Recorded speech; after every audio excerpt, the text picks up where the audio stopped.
Hello students, myself Yogendra Pathak, PGT Biology, Jawahar Navodaya Vidyalaya. Welcome to this class of Basics of Genetics Part 4.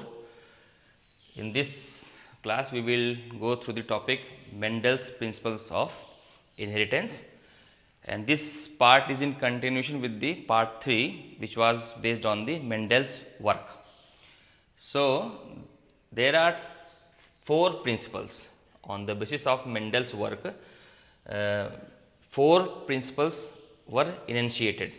These are principle of paired factors, principle of dominance, principle of law of segregation, also called as purity of gametes. Fourth one is principle or law of independent assortment. So I will go one by one. So first one is principle of paired factors. Principle of paired factors tells that each character in a diploid organism, suppose कोई diploid organism है यानी 2n है, उस diploid organism में each character यानी हर character के लिए is represented by at least 2 factors या एलिल्स, यानी कि for each and every character in a diploid organism there are 2 alleles. यहाँ पर देखिए, यहाँ पर एलिल्स या फैक्टर जो टर्म था ये मेंडल के साहब के काम में यूज किया गया था. ये टर्म बाद में इसको जीन्स कहा गया. और 2 जीन्स, जब कोई 2 जीन्स एक ही कैरेक्टर को कंट्रोल करती हैं और वो दोनों जीन्स जब होमोलोगस क्रोमोसोम पर सेम लोकस पर होती है उनको एलिल्स कहा जाता है. सो मेंडल का फर्स्ट प्रिंसिपल यही बोलता है कि each character in a diploid organism is represented by at least 2 factors oblique alleles which lies on homologous chromosome at same locus. मोटे तौर पर आप ये जानिए कि for each and every character in a diploid organism there are 2 genes which controls the same character, and these 2 genes which are controlling same character they are located on 2 homologous chromosomes. homologous chromosome क्या है? आप पढ़ते हैं 23 pair of chromosome. Suppose human की अगर आप बात करते हैं तो ह्यूमंस में मान लीजिए 23 पेयर्स ऑफ क्रोमोसोम है. तो 23 हम जोड़े की बात करते हैं यानी पेयर्स की बात करते हैं. क्यों? क्योंकि इस 23 पेयर में जो कि 46 है, इसमें आपको 23 क्रोमोसोम आपको मदर से मिलता है और 23 क्रोमोसोम आपको फादर से मिलता है. यानी 23 क्रोमोसोम मैटरनल होगा और 23 क्रोमोसोम पैटर्नल होता है. तो जब ये जाइगोट बनता है यानी कि मेल गैमेट और फीमेल गैमेट जब फ्यूज करते हैं तो जाइगोट जो बनेगा वो डिप्लॉयड हुआ. तो जाइगोट बनने के बाद जो क्रोमोसोम्स हैं, यानी कि सपोज मेल गैमेट का जो पहला क्रोमोसोम, मान लीजिए ये वाला मेल गैमेट का पहला क्रोमोसोम है, इसको हमने मैटरनल क्रोमोसोम से डिनोट किया यहाँ पर. तो ठीक ऐसा ही सेम शेप और साइज का एक और क्रोमोसोम स्पर्म में भी होगा, यानी फीमेल गैमेट मेल गैमेट में होगा. ये आपका फीमेल गैमेट का पहला क्रोमोसोम होगा सपोज, यानी मैटरनल क्रोमोसोम पहला, और ये पैटर्नल क्रोमोसोम पहला. तो ये दोनों का सेम शेप और साइज ऑलमोस्ट सेम है और जीन्स भी ऑलमोस्ट सेम है. तो यही दोनों क्रोमोसोम जो जिसका कि सेम शेप और साइज है, ये दोनों होमोलोगस क्रोमोसोम कहलाते हैं. और इन होमोलोगस क्रोमोसोम पे जो जीन्स है वो ऑलमोस्ट सेम होती है. ठीक है, तो मैंने आपको ये पहला प्रिंसिपल ये बोलता है कि for each and every character there are 2 genes which are controlling same character. For example कि अगर आप देखें कि मेंडल्स एक्सपेरिमेंट में पी प्लांट की अगर आपने बात की है, सपोज पहले क्रोमोसोम पे पहले पेयर ऑफ क्रोमोसोम पे एक मैटरनल क्रोमोसोम पे एक जीन यहाँ पे ये है जो कि कैपिटल टी से डिनोट हुआ है. कैपिटल टी आप जानते हैं, capital T denotes for tallness. तो ठीक एक और एलील होगा जो कि दूसरे पैटर्नल क्रोमोसोम पे उसी के तरीके से सेम शेप और साइज वाला क्रोमोसोम जिसको कि होमोलोगस क्रोमोसोम कहते हैं, एक और एलील होगा जो कि इसी कैरेक्टर यानी कि हाइट ऑफ प्लांट. एक्चुअली ये टी क्या है? ये टी टॉलनेस है जो कि हाइट ऑफ प्लांट का ही एक कॉन्ट्रास्टिंग कैरेक्टर है. तो ठीक एक और जीन यहाँ पर होगा जो कि हाइट ऑफ प्लांट को कंट्रोल करेगा. अब ये यहाँ पर एक और जीन कैपिटल टी भी हो सकता है, स्मॉल टी भी हो सकता है. आप मान लीजिए स्मॉल टी है. ठीक है, तो अब देखिए ये जीन और ये जीन ये दोनों होमोलोगस क्रोमोसोम पे है, यानी सपोज पहला pair first pair of chromosome है होमोलोगस क्रोमोसोम, ये दोनों मान लीजिए आप फर्स्ट पेयर ऑफ क्रोमोसोम है, तो ये दोनों जीन एक ही कैरेक्टर को कंट्रोल कर रहे हैं। कैरेक्टर क्या है? हाइट ऑफ द प्लांट, ठीक है, और ये टॉलनेस को, ये ड्वार्फनेस को, ठीक। But these two genes they are located on same position, यानी सेम लोकस पर, जीन लोकस पर लोकेटेड, यानी कि जो पोजीशन ऑफ प्लेस पे ये जीन इस क्रोमोसोम पे है, ठीक उसी प्लेस और पोजीशन पे ये वाला जीन होमोलोगस क्रोमोसोम पे होगा, ठीक है। इसीलिए कहते हैं यहाँ they are located on at same locus, ये दोनों एलिल सेम लोकस पर होते हैं, ठीक है। और अगर इन होमोलोगस क्रोमोसोम पे ये दोनों एलिल डिफरेंट है, जैसे कि यहाँ पे दिख रहा है, तो ये आपका क्या हो गया? हेट्रोजाइगस कंडीशन है, हेट्रोजाइगस कंडीशन है, यानी कि कैपिटल टी स्मॉल टी है। और अगर ये दोनों एलिल सेम हो गए, सपोज कैपिटल टी यहाँ पे हुआ, तो ये आपका क्या हो जाएगा? होमोजाइगस हो गया, या स्मॉल टी हो गया, तो भी ये क्या हो जाएगा? होमोजाइगस कंडीशन हो जाएगा, ठीक है। इन शॉर्ट, इसको कंक्लूड करने से पहले आपको एक फाइनल बात बताता हूं, वो ये है कि for each and every character there are at least two allele, यानी कि कम से कम 2 एलील होंगे हर कैरेक्टर को कंट्रोल करने के किसी डिप्लॉयड ऑर्गेनिज्म में, और ये दोनों एलील होमोलोगस क्रोमोसोम पे होंगे और सेम जीन लोकस पर होंगे, ठीक है। और एक्चुअली ये दोनों जो एलील्स होते हैं, ये दोनों एक ही कैरेक्टर के कॉन्ट्रास्टिंग कैरेक्टर भी हो सकते हैं, या सेम एलील हो सकते हैं। अगर सेम एलील हुआ तो होमोजाइगस कंडीशन हो जाएगी, अगर डिफरेंट एलील्स हुए, यानी डिफरेंट कॉन्ट्रास्टिंग कैरेक्टर्स को रेफर कर रहे हैं, तो ये हेट्रोजाइगस कंडीशन हो जाएगा। सो ये आपका पहला प्रिंसिपल खत्म। एक चीज और ध्यान देंगे कि यहाँ पर मैंने कहा एटलीस्ट 2 कैरेक्टर्स, ऐसा कोई जरूरी नहीं कि for each and every character 2 he gene यानी 2 ही एलील हों, मल्टीपल एलील्स भी हो सकते हैं। जैसे कि स्किन कलर के केस में आपका एक से ज्यादा जीन इफेक्ट स्किन कलर पर डालता है, तो यहाँ पर इसीलिए मैंने लिख रखा है एटलीस्ट 2 फैक्टर्स, इससे ज्यादा भी फैक्टर्स भी किसी कैरेक्टर को कंट्रोल कर सकते हैं, जैसे कि स्किन कलरेशन के केस में मल्टीपल एलील्स उसमें होती है। सो ये पहला आपका हो गया। Second one is principle of dominance, इसको आप लॉ ऑफ डोमिनेंस से भी जानते हैं। प्रिंसिपल ऑफ डोमिनेंस या लॉ ऑफ डोमिनेंस क्या बोलता है? देखिए, प्रिंसिपल ऑफ डोमिनेंस ये कहता है कि कोई भी इंडिविजुअल जब हेट्रोजाइगस कंडीशन में, सपोज ये वाला केस आप पकड़िए, आप मेंडल का एक्सपेरिमेंट का पी प्लांट का केस पकड़िए, तो इसमें पेरेंट्स क्या है आपके? होमोजाइगस हैं, ये प्योर है, टॉल है, होमोजाइगस प्योर टॉल है। ये आपका ड्वार्फ है, ड्वार्फ चूंकि रिसेसिव कैरेक्टर है ड्वार्फनेस पी प्लांट में, तो रिसेसिव कैरेक्टर्स प्योर ही होगा, क्योंकि रिसेसिव कैरेक्टर जब होमोजाइगस कंडीशन पे होगा तभी एक्सप्रेस कर पाता है, अदरवाइज एक्सप्रेस वो कर ही नहीं सकता। तो आप टॉल कैरेक्टर के केस में होमोजाइगस और हेट्रोजाइगस की बात करेंगे। यहां पर ये कैसा केस है? होमोजाइगस टॉल है, ठीक है। अब जब इसका गैमेट बना, क्योंकि ये दोनों एलील सेम कैरेक्टर के हैं, सेम एलील हैं, तो गैमेट्स आपका एक ही टाइप का बनेगा, कैपिटल टी वाला। इस केस में आपको भी स्मॉल टी का एक ही गैमेट बनेगा, और जब ये फ्यूज कर गए तो आपको मिल गया क्या? F1 जनरेशन मिला, और ये F1 जनरेशन क्या है? हेट्रोजाइगस टॉल है, हेट्रोजाइगस टॉल है। अब लॉ ऑफ डोमिनेंस क्या बोलता है?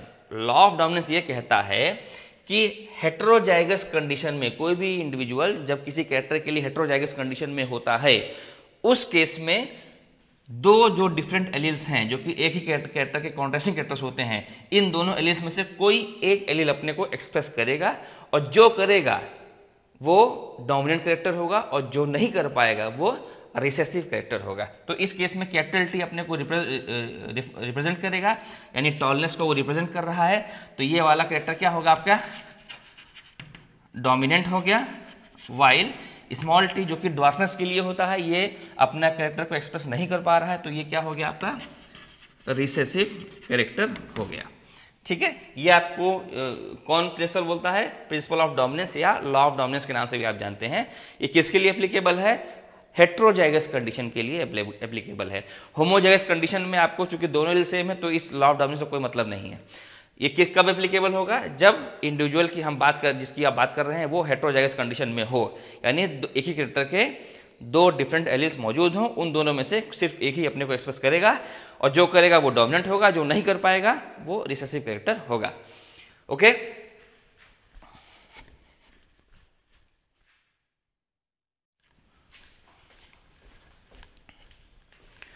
ओके स्टूडेंट्स, हम लोग चलते हैं प्रिंसिपल ऑफ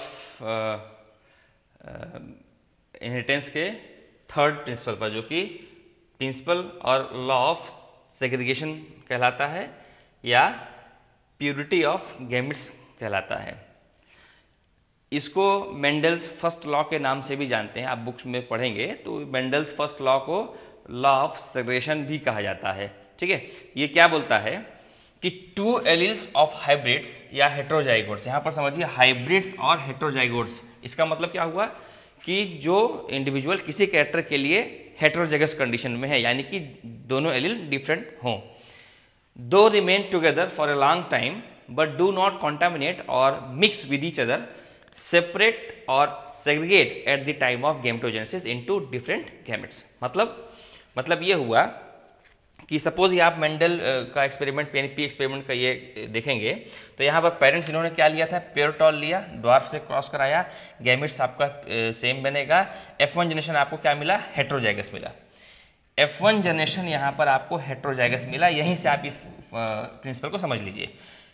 अब F1 जनरेशन में आपके पास टॉलनेस का जीन भी है और ड्वार्फनेस का जीन भी है, बट फेनोटाइप क्या है, टॉल है।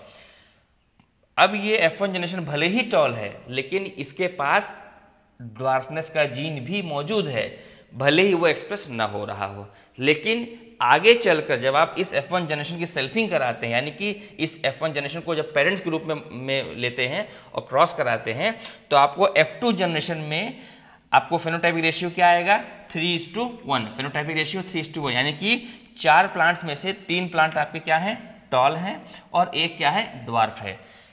कैसे, यहाँ पे देखना क्या है कि आपने F1 जनरेशन की, यानी कि जो कि टॉल था, टॉल की ही क्रॉस कराए थे, ये दोनों गैमेट्स टॉल के ही हैं, लेकिन आपको मिला क्या, ड्वार्फ कैरेक्टर भी F2 जनरेशन में मिल गया। यही लॉ ऑफ सेग्रीगेशन बोलता है, ये क्या कहता है कि ये दोनों एलिल्स, डिफरेंट एलिल्स यानी हेट्रोजाइगस में, ये लंबे समय तक remain together for a long time, लंबे समय यानी कि पूरे लाइफ काल में, लाइफ स्पैन में ये दोनों साथ रहे, भले ही एक एक्सप्रेस हुआ हो एक एक्सप्रेस न हुआ हो, लेकिन गैमेटोजेनेसिस के वक्त, eight the time of gametogenesis के वक्त, ये दोनों एलिल अलग अलग गैमेट्स में चले गए और अपना असर F2 जनरेशन में फ्यूजन करने के बाद डिफरेंट एलिल से दिखाए। यानी कि भले ही F1 जनरेशन में आपको ड्वार्फनेस नहीं मिला है, लेकिन F2 जनरेशन में ड्वार्फ कैरेक्टर यहाँ आपके सामने आ गया, यानी कि ये दोनों एलील मिक्स नहीं हुए, यानी ये दोनों एलील एक दूसरे को कॉन्टामिनेट या मिक्स नहीं किए और F2 जनरेशन में अपना असर दिखाए। ठीक है, यही आपको लॉ ऑफ सेग्रीगेशन या प्यूरिटी ऑफ गैमेट्स कहा। प्यूरिटी क्यों बोलते हैं, प्यूरिटी इसीलिए है क्योंकि ये दोनों एलील साथ रहते हैं और एक दूसरे को कॉन्टामिनेट नहीं करते हैं। ये आपको प्रूफ यहाँ से भी हो जाता है, यहाँ पे देखिए ये आपका फेनोटाइपिक रेशियो 3:1 है और 3 टॉल है, 1 ड्वार्फ है, और F2 जीनोटाइपिक रेशियो आप देखेंगे तो यहाँ पर 1:2:1 है। यहाँ पर आपको जो टॉल है वो आपको 2 टाइप से मिला हुआ है, एक तो आपको होमोजाइगस टॉल, इसमें दोनों एलिल्स कैपिटल हैं, कैपिटल टी के हैं, टॉलनेस के हैं। दूसरा आपको हेट्रोजाइगस टॉल है, यानी कि एक ही एलिल टॉलनेस का है, दूसरा एलिल ड्वार्फ का है। तो ये आपको 3 टाइप के प्लांट्स जो यहाँ पे मिले, 3 टाइप के, ये आपको लॉ ऑफ सेग्रीगेशन दर्शाता है। ठीक है, जो कि आपका जीनोटाइपिक रेशियो के रूप में है। ठीक, तो ये आपका प्रिंसिपल और लॉ ऑफ सेग्रीगेशन ये बोलता है, that is purity of gametes की हेट्रोजाइगस कंडीशन। यहाँ पे आप ध्यान देंगे कि ये कब है, किसके लिए एप्लीकेबल है, हेट्रोजाइगस कंडीशन में है, कि हेट्रोजाइगस कंडीशन में दोनों एलील साथ रहते हैं अलग अलग कैरेक्टर के, लेकिन वो एक दूसरे को ना तो कॉन्टामिनेट करेंगे ना ही मिक्स होंगे, और गैमेटोजेनेसिस के वक्त ये दोनों अलग अलग गैमेट्स में चले जाएंगे और आगे चलकर अगर मौका मिलता है तो अपना कैरेक्टर, रिसेसिव कैरेक्टर भी एक्सप्रेस हो सकता है। This is the third law of principle of segregation या लॉ ऑफ सेग्रीगेशन या प्यूरिटी ऑफ गैमेट्स।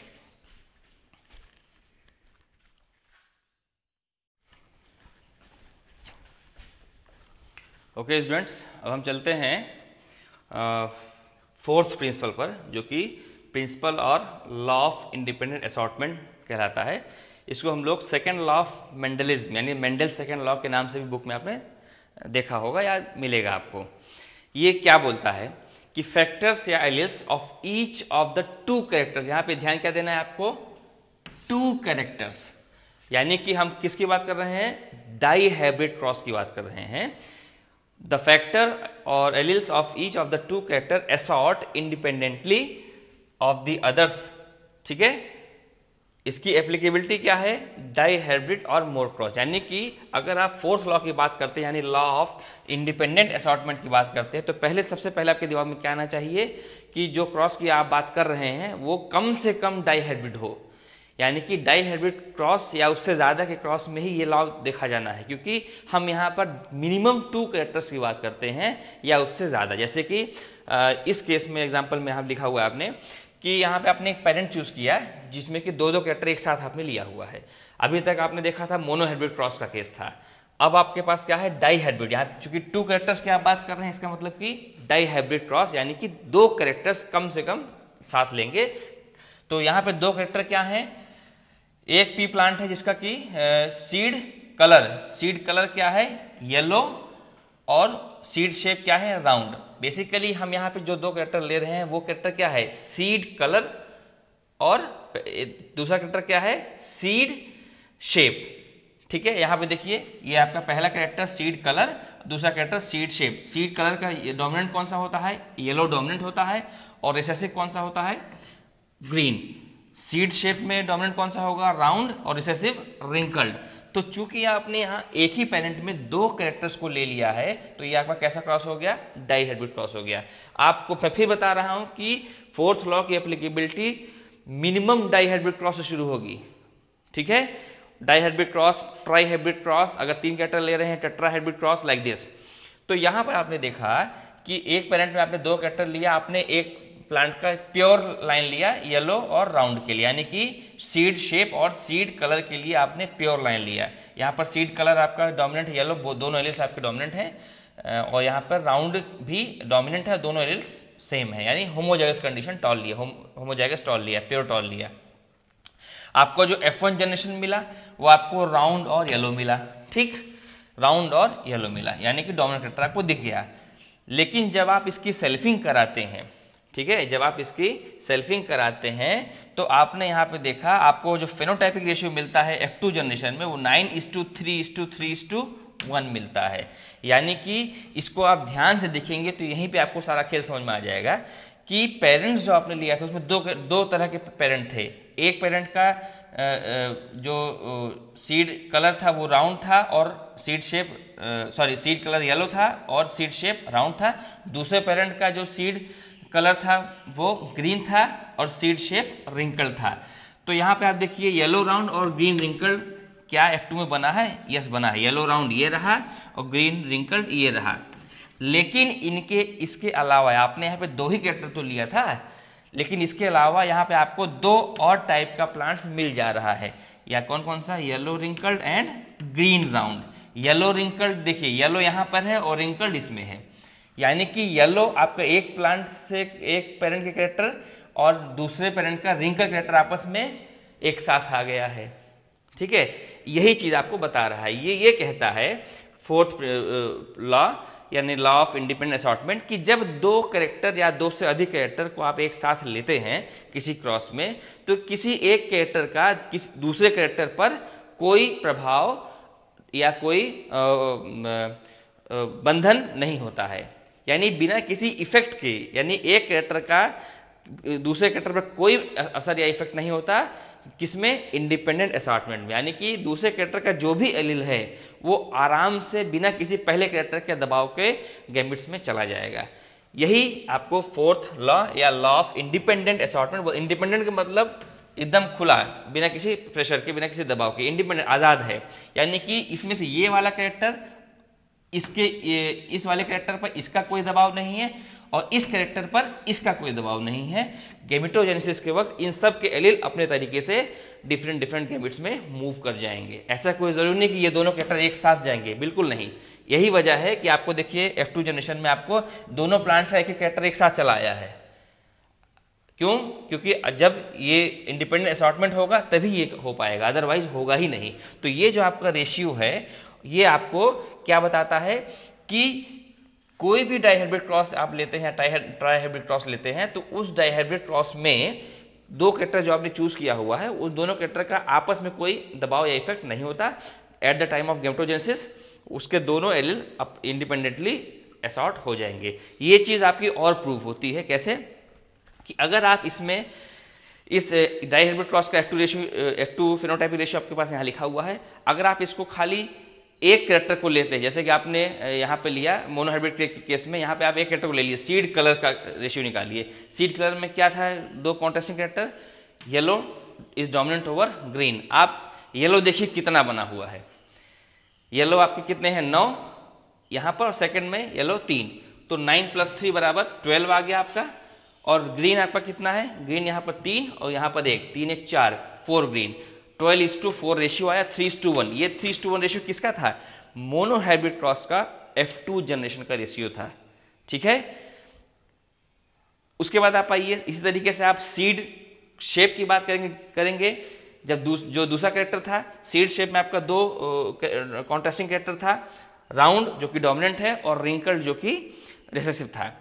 राउंड आपके हो गए, यहाँ पे देखिए राउंड आपके राउंड 9 और ये राउंड 3, 9 3 12, और रिंकल आपका 3 और ये 4 4, 12:4, 12:4 रेशियो कितना आया 3:1। सेम वही रेशियो यहाँ पर भी आपको मिल गया है। ये रेशियो प्लस ये दो अलग टाइप का प्लांट्स यही दर्शाता है कि दोनों कैरेक्टर्स के जो आपने पेरेंट्स में लिए थे, दोनों कैरेक्टर्स के जो एलिल्स है वो इंडिपेंडेंटली बिना किसी दूसरे कैरेक्टर के दबाव के गैमेटोजेनेसिस में अलग अलग सेग्रीगेट हो गए या इंडिपेंडेंटली असॉर्ट हो गए, तभी ये रेशियो आपको मिला। सो डियर स्टूडेंट्स, ये आपका हमारा 4 प्रिंसिपल्स थे जो मैंने पढ़ाया, और एक्चुअली आपको समझने के लिए, बेसिक से समझने के लिए आपको पिछले 3 पार्ट और आपको पढ़ने पड़ेंगे, आप इसको पढ़िए। और मैं आपको अब इसका अपवाद बताऊंगा नेक्स्ट क्लास में। मैं आपको इसके जो डेविएशंस हैं, जैसे कि लिंकेज इसका डेविएशन है, इनकम्प्लीट डोमिनेंस है, मैनी मोर आर देयर, मैं आपको उसमें लेके चलूंगा। आप सिक्वेंशियली इसको चलिए, आपको कुछ भी कोई दिक्कत नहीं होगा, कॉन्सेप्ट एकदम क्लियर होगा। उसके बाद लास्ट में हम नीट के पूछे गए क्वेश्चंस या बोर्ड के इंपॉर्टेंट क्वेश्चन हम एक किसी क्लास में लास्ट में डिस्कस करेंगे। Thank you so much.